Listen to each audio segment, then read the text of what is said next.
What is thermal comfort? Early settlement began in mild climates. As man moved north, he had to develop different kinds of shelter to be comfortable through the changing seasons. The building environment, which acts as a filter between the inside and the outside, gradually became more sophisticated. During the 20th century, we gained unprecedented control over our thermal environment, mainly thanks to energy-consuming equipment such as central heating systems. As we advance into the 21st century, world population, the percentage of urbanized areas, and expectations of comfort and well-being continue to grow.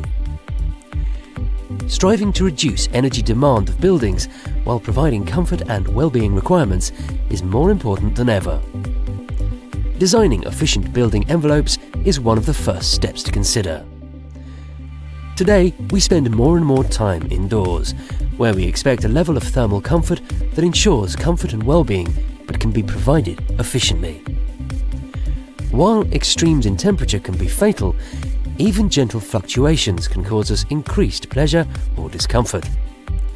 Concentration, manual dexterity, and instances of accidents can be influenced by both high and low temperatures. The basic principles behind thermal comfort are largely universal, but thermal comfort varies from one person to another. The physiological aspect of thermal comfort. Human bodies, as with all mammals, are thermal engines that generate and dissipate energy. We have different ways to balance our constant heat exchange with the environment. For example, by shivering, perspiring, or modifying our blood flow to regulate heat distribution. The objective of our metabolism is to regulate our body temperature with minimal effort, if possible. So we need to be able to control the physical environment surrounding us. The physical aspect of thermal comfort. Thermal energy, heat or cold, can be transferred by three means which influence our perception of the environment. 1. Conduction is energy transferred via a solid, for instance by touching a surface. 2. Convection is energy transferred from a solid to an adjacent gas or liquid. 3. Radiation is energy emitted from a surface. An overall balanced thermal environment is key to feeling comfortable. But our bodies are very sensitive, and local variations within our environment can cause great discomfort. For example, sitting too close to the fire, or by an open window on a cold, windy day. The socio-psychological aspect of thermal comfort. Many other factors influence our perception of our thermal environment. Our current emotional state, mood, or how tired we feel. Our thermal programming and social background, as well as other environmental factors such as noise or glare, which can make us agitated and feel hot. Our perception of heat also depends on varying tolerance levels. For instance, the more control we have over our thermal environment, the better we feel and the more productive we are, whether or not we choose to use this control. Designing for thermal comfort.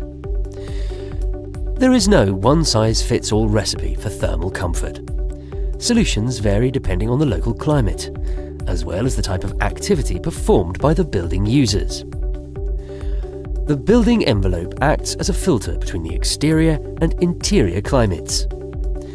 Designing it efficiently implies the consideration of 5 main factors. 1. Insulation reduces heat loss during cold seasons and heat gain during warm seasons. 2. Solar gain is influenced by the building's insulation levels, its shape and orientation, the window to opaque wall surface ratio, the type of glazing, shade, or shading devices. 3.